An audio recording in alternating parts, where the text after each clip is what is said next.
Hi there, didn't see you.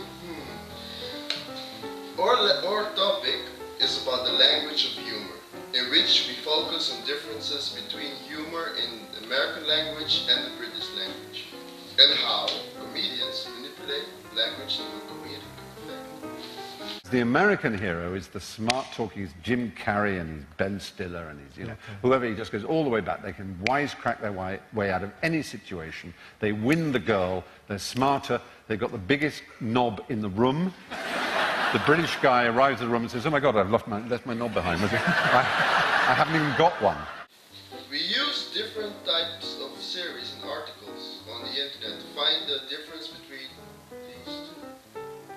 We also analyzed two stand-up comedians, one British and the other American. Long, long ago, when God first made the earth... I'll let both those points go, we haven't got time. Right. Long, long ago, by the way, according to the Bible, is 5,000 years. According to the Old Testament, the earth is no older than 5,000 years old, okay? It's actually 4.6 billion years old. Let's pop that in. Pop that. 4.6 billion years ago, when God first made the earth and sky... All right, don't big it up. It's like... It comes as a package, really, doesn't it? I mean... Do you know what I mean? The sky was never an optional extra. It's like... Made you a planet, I can't breathe. Would you like an atmosphere? Of course I fucking would. So, well done, but everything was peaceful, everything beautiful. God made human beings too, and he wanted them to be good like himself. Arrogant. Right.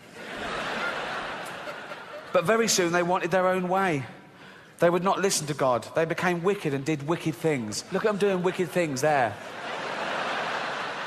You don't get much more wicked than that, do you? Fuck off. Oh, fuck off, wicked. Really. Fuck off, wicked. Really. Ah. God just looking on. Oh, carry on. See what happens. See what happens. Oh, see what happens. Yeah. Oh, see what happens. Bloke there running off with a big bag of money. Don't put it in a bank, you cunt. Right. God looked at them and said to himself, they are so wicked, I will have to wipe them off the face of the earth. Really? Really? Straight to genocide. What happened to one verbal and two written warnings? Straight to the annihilation of the entire human race because a fatty yellow trousers picked someone's nose. Really? Fuck. That we have. It's dating, really, it's how we evolve as dating. It's how we choose each other. And dating is a real drag for a lot of people, but I always think it's a nice thing. You know, when I see a date, I'm always happy. When I see a couple on a date, because it means people are still trying, you know? You see a couple on a date, it means there's still courage out there. That takes courage to go on a date, for both sides. Two very different kinds of courage. The male courage, traditionally speaking, is that he decided to ask. He went up to a random woman who he has no idea if she's gonna like him or not, and he walked up to her, terrifying. Everything in your body's telling you, just go the fuck home and jerk off, don't do this. But he walked up and said, hi, yes. And she's like, no, give me a second. And you try to get through this membrane of, and then if it works and you say, you wanna go out sometime? Sometimes she'll say yes. And if she says yes, that's her courage. And the courage it takes for a woman to say yes is beyond anything I can imagine. A woman saying yes to a date with a man is literally insane and ill-advised.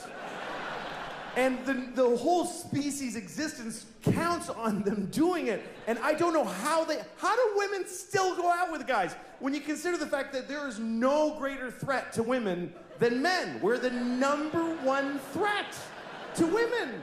Globally and historically, we're the #1 cause of injury and mayhem to women. We're the worst thing that ever happens to them. That's true. You know what our #1 threat is? Heart disease. That's the whole thing. That's it. Just our own heart going, dude, you can't keep doing this. I told you 3 strokes ago that this is not smart. Oh, hi there. I hope you enjoyed your video. We decided to choose this topic because we thought the other ones were boring. Ha, just kidding. But more because we thought it would be fun and interesting, and it it's not a topic that is often discussed.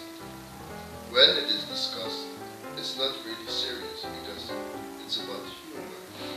Our research question is, what is the difference between American humor and British humor? We decided on this question because we feel it relates to the language of humor, and it's something that we thought was very researchable. We hypothesized the main difference would be that American humor would be more to the point, while British humor is more subtle and language-based. We used George Joule's The Study of Language to explain the theory. We found out that the context, politeness, inference, pragmatics, and discourse are big factors in humor. For example, a sentence may be funny because it's placed in a different context. The main concept of the topic is that you can use language to say something that can mean multiple things, which can be perceived as funny. We made the assumption that the difference between British humor and American humor is that British humor is in nature more rude and more based on language, while American humor is more straight to the point. For example, slapstick is very American, like in the Three Stooges, and Monty Python is very language-based, and this is very British.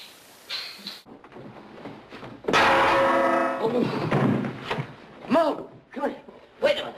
I'm sorry. I thought you was the goon. Say something. Say something. Numbskull. My part's done. How are you going to get down without spoiling the paint? I got it. You carry me down.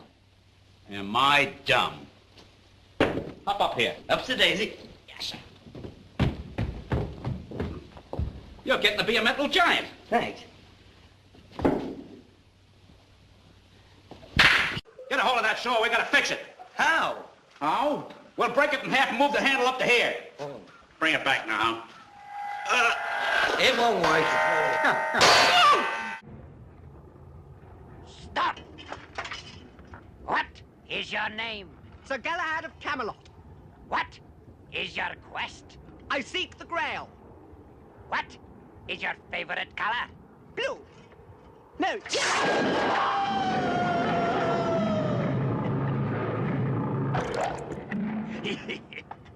Stop! What is your name? It is Arthur, King of the Britons. What is your quest? To seek the Holy Grail. What is the airspeed velocity of an unladen swallow? What do you mean? An African or European swallow? Huh? I don't know that. To collect the data, we used mainly the internet, where we looked for several articles on the subject, as well as video clips and comedy sketches. We also used the book The Study of Language by George Joule to analyze the way most humorous situations are created. We also analyzed series like The Office UK and The Office US, and several shows by different comedians. We compared our research notes with each other, and the sources are legit. We observed several comedians during their shows.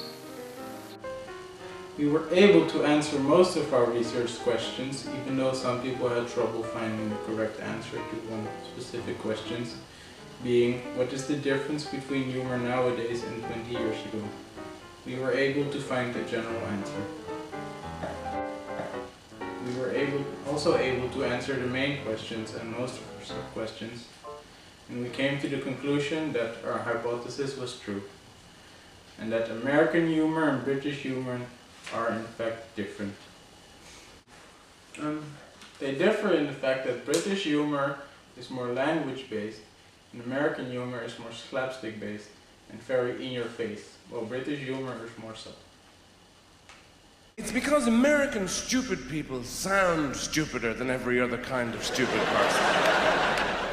Some people are just thick, but you put up with them. But Americans are annoying when they're thick because they say, well, you know, if they're talking about one of those terrible incidents that happen every other day in America, they say, well, you know, I was there and the guy came in and he had like a gun, you know, and he was like shooting and everybody else was totally dead. And you just, it sounds a little divorced from reality somehow.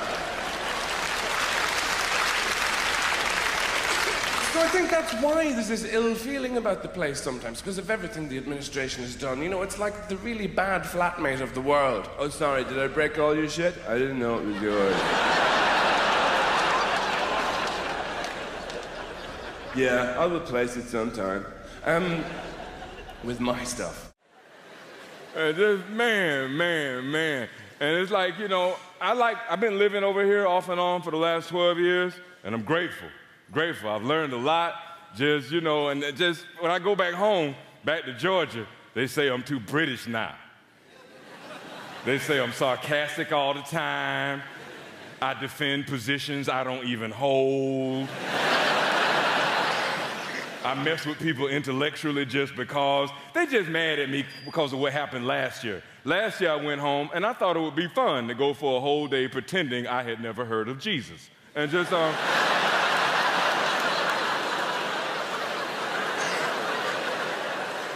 Who? I ain't never heard of him. He sounds like some kind of Mexican superhero. What'd he do?